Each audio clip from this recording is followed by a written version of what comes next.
Bienvenidos a la clase en vivo número 3 de la unidad curricular Legislación Tributaria Internacional. Quien les habla es su tutor, Alfredo Blanco. En esta oportunidad vamos a hablar sobre la territorialidad y los métodos contra la doble tributación. El derecho tributario internacional se mueve sobre una tensión fundamental, la soberanía de los estados para recaudar impuestos frente a la globalización de la economía. Cuando las empresas y las personas cruzan fronteras, los sistemas fiscales chocan. Abordaremos este tema examinando primero el principio de territorialidad, donde radica la raíz del problema para luego analizar las herramientas que el derecho internacional ofrece contra la doble tributación. La territorialidad y los criterios de vinculación. Por definición, el derecho tributario de un Estado está limitado por su frontera geográfica. Ningún país puede enviar a sus inspectores fiscales a auditar a una empresa en territorio extranjero. Sin embargo, en el ámbito internacional, los Estados extienden sus tentáculos recaudatorios utilizando dos criterios de vinculación principales. El criterio de la fuente o vinculación objetiva. Este criterio se enfoca en la riqueza en sí misma, despersonalizando al contribuyente. Importa dónde se genera el dinero, no quién se lo gana. Fundamento de justicia retributiva. Los defensores de la fuente argumentan que el estado donde se produce la renta es el que proporciona la infraestructura, la seguridad jurídica, la mano de obra y el mercado de consumo que hicieron posible la ganancia. Por lo tanto, este estado tiene el derecho primario a participar de esa riqueza. El problema de la desmaterialización. ¿Dónde está la fuente? En la economía tradicional, la fuente era obvia: el suelo donde se extraía el petróleo o la fábrica donde se ensamblaban autos. Hoy, la digitalización ha roto este esquema. Si un programador en la India desarrolla un software, se aloja en un servidor de Islandia y lo compra un usuario en México mediante una tarjeta de crédito de un banco en Estados Unidos. Determinar la localización exacta de la fuente es una pesadilla jurídica que genera constantes disputas. Mecanismo de protección. Como el estado de la fuente no puede perseguir al contribuyente no residente fuera de su territorio, utiliza la técnica de la retención en la fuente. Obliga al pagador local, residente, a restar un porcentaje del pago y entregarlo directamente al fisco. De este modo, el impuesto se recauda antes de que el dinero cruce la frontera. Esto se encuentra regulado en los artículos 6 al 21 del modelo OCDE-ONU, los cuales otorgan el derecho de imposición al estado de la fuente bajo ciertas condiciones. Por ejemplo, el artículo 6 para rentas inmobiliarias, el artículo 10 para dividendos vía retención o el artículo 11 para intereses. El criterio de la residencia o vinculación objetiva. Este criterio desplaza el foco del objeto, la renta, al sujeto, la persona o empresa, bajo la premisa de que los residentes deben contribuir al sostenimiento del Estado en función de su capacidad económica global. Fundamento del principio de capacidad contributiva. Se argumenta que un residente disfruta de los servicios públicos, la infraestructura y el bienestar general del estado donde vive las 24 horas del día. Por ende, para medir su verdadera riqueza y cobrarle un impuesto justo progresivo, se debe evaluar su renta mundial. No sería equitativo que un millonario residente no pagara impuestos locales solo porque toda su riqueza se genera en cuentas e inversiones en el extranjero. El concepto elástico de residencia fiscal. Los estados han sofisticado la definición de residencia para evitar que las personas escapen de sus redes fiscales. Para las personas físicas, no solo se usa el criterio físico de los 183 días de permanencia en el año, también se aplican conceptos más abstractos como el centro de intereses vitales, donde vive su familia, o el centro de intereses económicos, donde tiene su principal fuente de ingreso o su patrimonio. La residencia de las empresas, personas jurídicas, determinar la residencia de una corporación multinacional es aún más complejo. Los estados utilizan dos grandes criterios que suelen chocar. Criterio formal, el lugar de constitución o registro legal de la empresa. Criterio material, el lugar de la sede de dirección efectiva, es decir, el sitio real donde el Consejo de Administración toma las decisiones estratégicas independientemente de donde esté registrado en el papel. Esto está regulado en el artículo 4, residencia, del modelo de convenio tributario de la OCDE y de la ONU. Aquí se establecen las reglas de desempate. Para determinar la residencia fiscal de personas físicas, centro de interés vitales, permanencia física de los 183 días y jurídicas, sede de dirección efectiva. Un tercer criterio excepcional, la nacionalidad. Aunque la fuente y la residencia son los dos criterios universales, es imposible ampliar este tema sin mencionar el criterio de la nacionalidad o ciudadanía. Estados Unidos es una excepción global. Aplica el impuesto sobre la renta basándose en la ciudadanía. Si eres ciudadano estadounidense, estás obligado a tributar por tu renta mundial ante este, aunque lleve 20 años viviendo en España, trabajes para una empresa alemana y jamás vuelvas a pisar suelo norteamericano. Es el ejemplo más radical de cómo un Estado estira sus tentáculos basándose únicamente en el vínculo político del pasaporte. Mientras que el criterio de la fuente lucha por redefinirse en un mundo de nubes de datos y servicios intangibles, el criterio de la residencia se enfrenta a la alta movilidad de los capitales y de los nómadas digitales. El choque inevitable de estos dos criterios es, en última instancia, el motor que da vida a toda la red de tratados internacionales y litigios fiscales del planeta.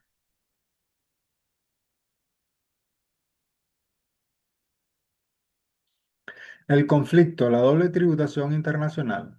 La doble tributación jurídica internacional, donde un mismo sujeto paga dos veces por la misma renta ante dos países, ocurre debido a tres tipos de choques, legislativos perfectamente identificables en la práctica corporativa.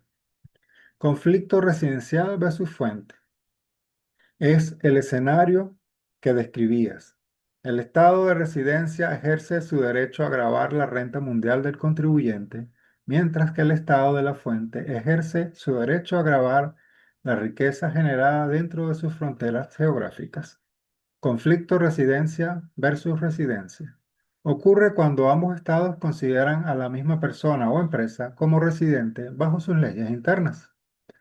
En el caso corporativo, una empresa está constituida legalmente en el país A, por lo que el país A la considera su residente, pero su junta directiva y directores toman todas las decisiones diarias desde una oficina en el país B, por lo que el país B reclama que allí está su sede de dirección efectiva.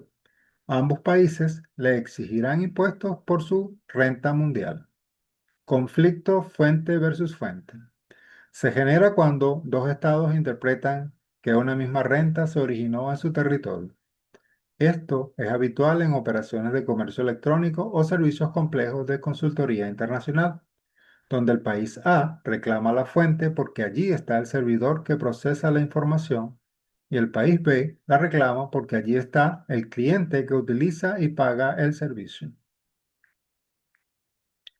El matiz técnico, doble tributación jurídica versus económica. Es indispensable hacer una distinción que cambia por completo la estrategia de defensa fiscal de una empresa. Doble tributación jurídica. Una misma persona, física o jurídica, es gravada sobre la misma renta por dos estados diferentes. Ejemplo, el artista que da un concierto en el extranjero y le retienen impuestos allá y luego debe declarar esa misma ganancia en su país de residencia.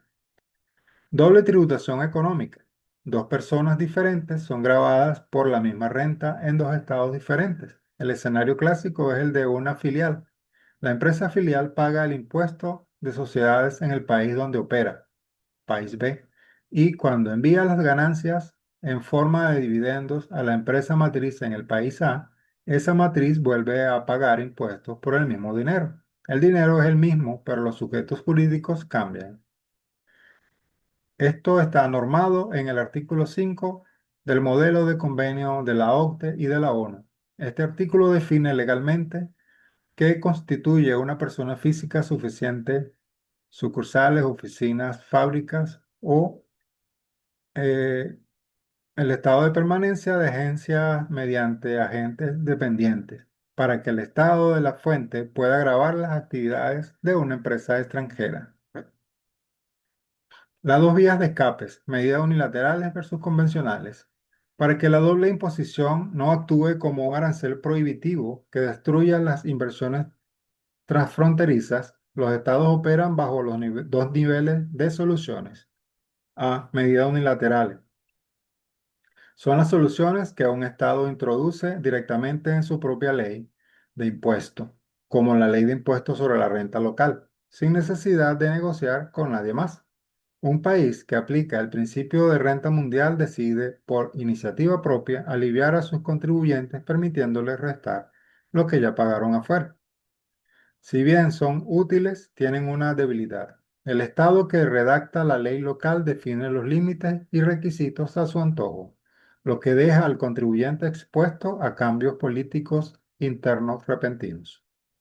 Medidas bilaterales o multilaterales son los tratados para evitar la doble tributación, el CDI. Estos acuerdos internacionales están por encima de las leyes internas de los países y funcionan como un contrato de repartición del pastel fiscal. Los CDI o consejos de doble imposición no crean impuestos nuevos. Su función es restrictiva. Limitan la soberanía fiscal de los países firmantes. El tratado establece reglas claras. Acuerda qué rentas se graban exclusivamente en la residencia, cuáles exclusivamente en la fuente y en qué casos se compartirá la recaudación aplicando topes máximos. Por ejemplo, pactar que las retenciones por intereses o regalías no puedan superar el 10%. El impacto en la estrategia corporativa. Hoy en día, los convenios para evitar la doble tributación no solo sirven para proteger a las empresas de la sobreimposición, también se ha convertido en la herramienta principal de los estados para intercambiar información bancaria y fiscal de manera automática. El objetivo del derecho tributario internacional del siglo XXI ha mutado.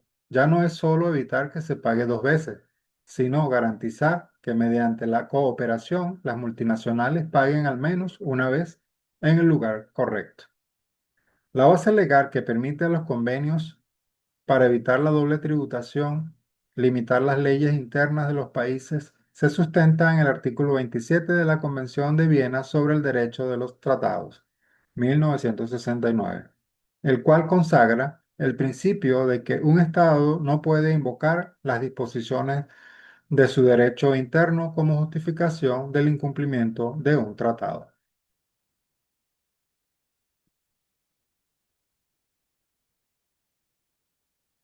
Métodos para evitar la doble tributación.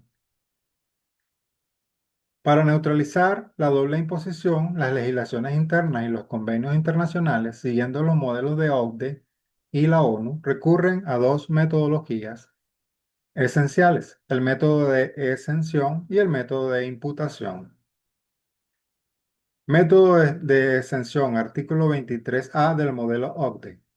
Este método opera bajo la premisa de la neutralidad en la importación de capitales o neutralidad territorial. Su objetivo es que el inversor residente compita en igualdad de condiciones fiscales dentro del estado de la fuente, pagando exactamente los mismos impuestos que los operadores locales de ese país. Exención plena es la renuncia absoluta por parte del estado de residencia. La renta extranjera se vuelve invisible para su administración tributaria. Mecánica.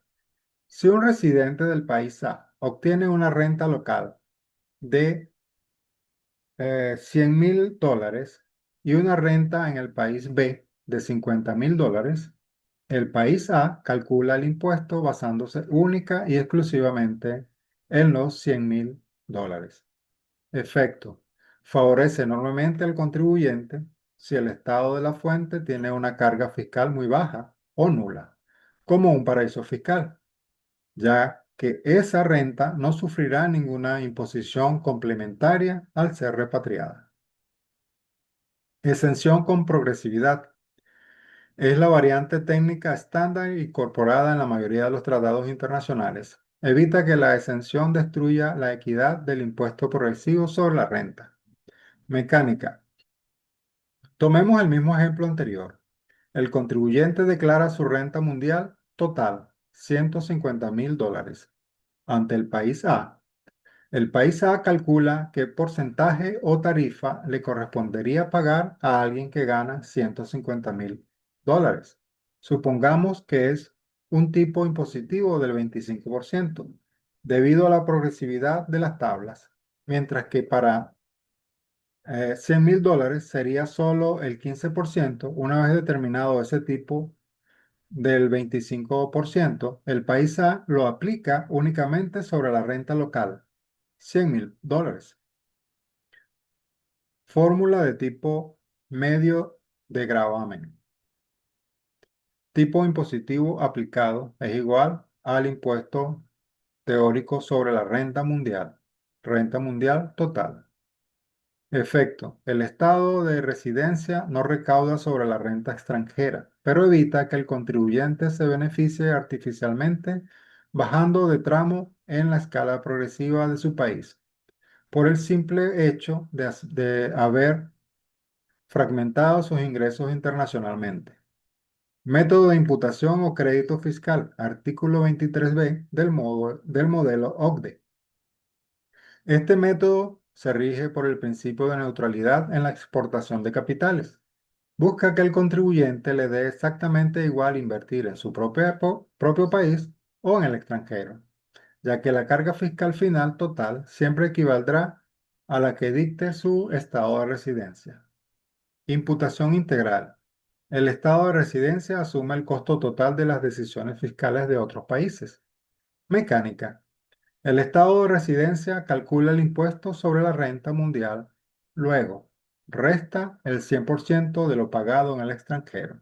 Si el impuesto foráneo superó la cuota local, el estado de residencia asume una pérdida fiscal neta, ya sea mediante devolución o permitiendo compensar saldos a futuro. Debido a que erosiona directamente la recaudación nacional, este método casi no se legisla de forma unilateral, ni se concede en tratados de libre mercado. Imputación limitada u ordinaria. Es la regla de oro en el derecho tributario internacional para los países residenciales. Protege la base imponible del estado de residencia mediante un techo matemático estricto llamado límite de imputación. Mecánica. El contribuyente solo puede deducir la cantidad menor entre: 1. El impuesto efectivamente pagado en el extranjero. 2. El impuesto que el país de residencia le cobraría a esa misma renta extranjera aplicando sus propias tasas. Caso práctico. Una empresa residente en el país A, tasa impositiva del 30%, obtiene una renta de $10.000 en el país B. Escenario.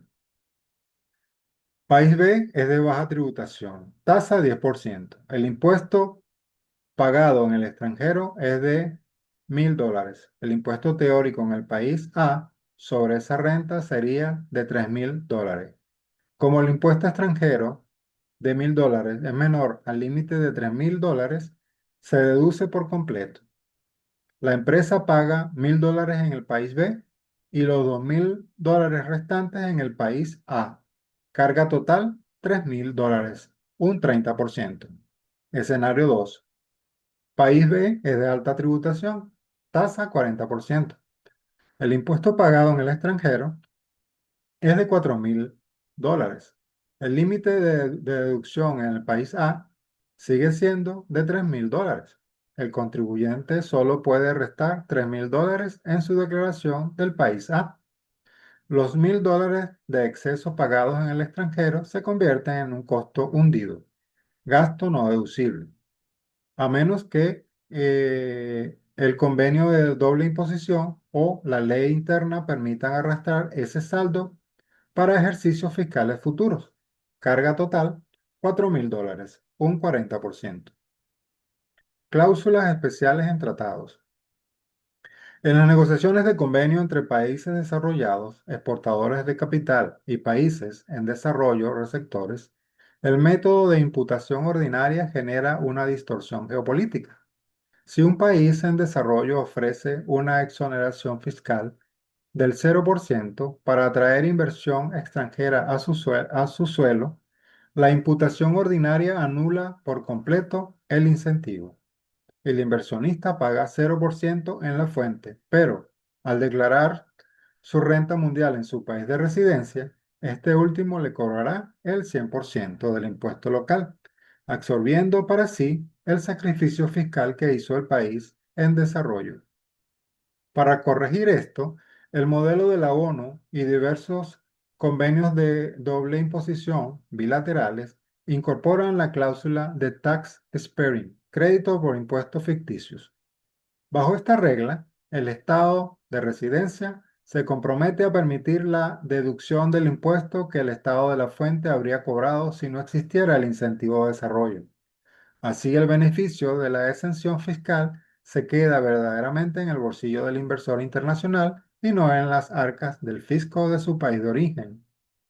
No tiene un artículo fijo por defecto en el modelo estándar de la OCDE, que tiende a desaconsejarlo, pero se incluye formalmente en los comentarios al artículo 23 del modelo de convenio de la ONU y se redacta explícitamente en los protocolos o artículos específicos de los convenios de doble imposición bilaterales firmados entre países desarrollados y en desarrollo.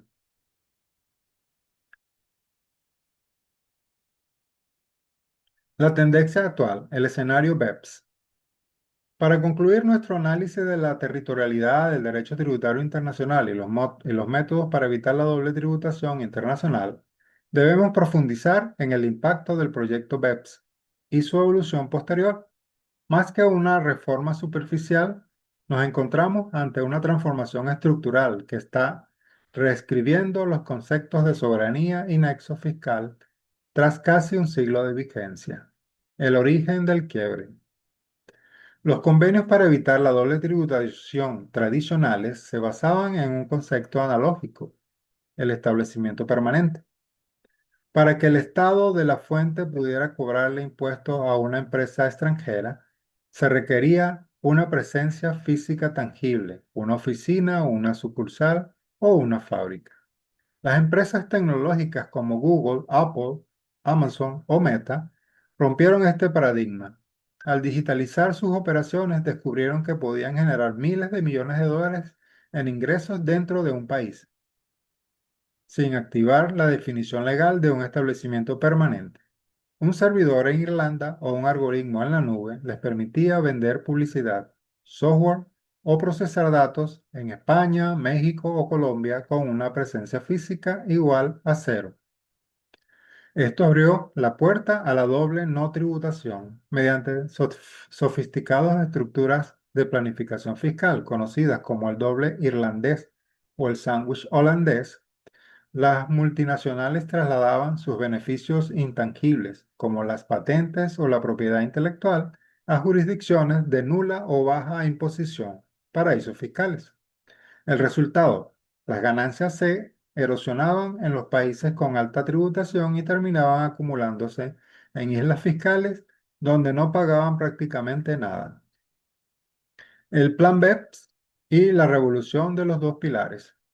Como respuesta a este drenaje masivo de ingresos, la OCDE y el G20 lanzaron en el 2013 el Plan de Acción BEPS, Base Erosion and Profit Shifting, que inicialmente consultaba de 15 acciones para tapar los vacíos legales del sistema. Sin embargo, La verdadera revolución llegó con la creación del marco inclusivo y el posterior desarrollo de las estrategias de los dos pilares. Este enfoque coordinado ataca el núcleo del problema mediante dos mecanismos fundamentales. Pilar uno: la reconfiguración del nexo fiscal. El pilar uno introduce el concepto de nexo digital. Establece que las multinacionales más grandes del mundo deben pagar impuestos en los países donde están sus usuarios, clientes y consumidores, independientemente de si la empresa tiene una oficina física allí o no. Se crea un nuevo derecho de imposición, el llamado Monto A, que redistribuye una parte de las ganancias globales de las empresas hacia los mercados de consumo. Es la transición definitiva de una territorialidad basada en la producción a una territorialidad basada en el destino del consumo y la creación del valor. Pilar uno versus tasa a los servicios digitales. Antes de que se consolidara el Pilar uno, muchos estados, desesperados por la falta de recaudación, actuaron de forma unilateral creando los impuestos a los servicios digitales o tasas Google. El Pilar uno busca precisamente desactivar estos impuestos unilaterales, que generaban fuertes tensiones y amenazas de guerras comerciales, especialmente por parte de Estados Unidos, sustituyéndolos por un estándar multilateral unificado. Se articula legalmente mediante el convenio multilateral del Pilar uno, diseñado para anular por ley los impuestos a los servicios digitales a cambio del derecho a recaudar sobre el nuevo monto A. El pilar 2, el impuesto mínimo global del 15%. Si el pilar 1 redefine dónde se pagan los impuestos, el pilar 2 redefine cuánto es lo mínimo que se debe pagar. Es el golpe de gracia a la competencia fiscal agresiva entre estados. Este pilar establece una tasa impositiva mínima efectiva del 15% para grupos multinacionales con ingresos consolidados superiores a los 750 millones de euros. Su aplicación técnica descansa sobre tres reglas complejas interconectadas. Reglas de inclusión de rentas. Si una subsidiaria paga una tasa efectiva del 5% en un paraíso fiscal, el estado donde se encuentra la casa matriz tiene el derecho de cobrar un impuesto complementario del 10% restante para alcanzar el mínimo del 15%. Regla de pagos subtributados. Si el país de la matriz no aplica la regla anterior, los países donde operan las demás filiales pueden negar la deducción de gastos a la empresa hasta recaudar el impuesto completamente equivalente. Impuesto complementario mínimo doméstico. Para evitar que otros países se queden con su recaudación, los propios países de baja tributación están adaptando sus leyes internas para cobrar ellos mismos ese diferencial del 15% antes de que el dinero salga de sus fronteras.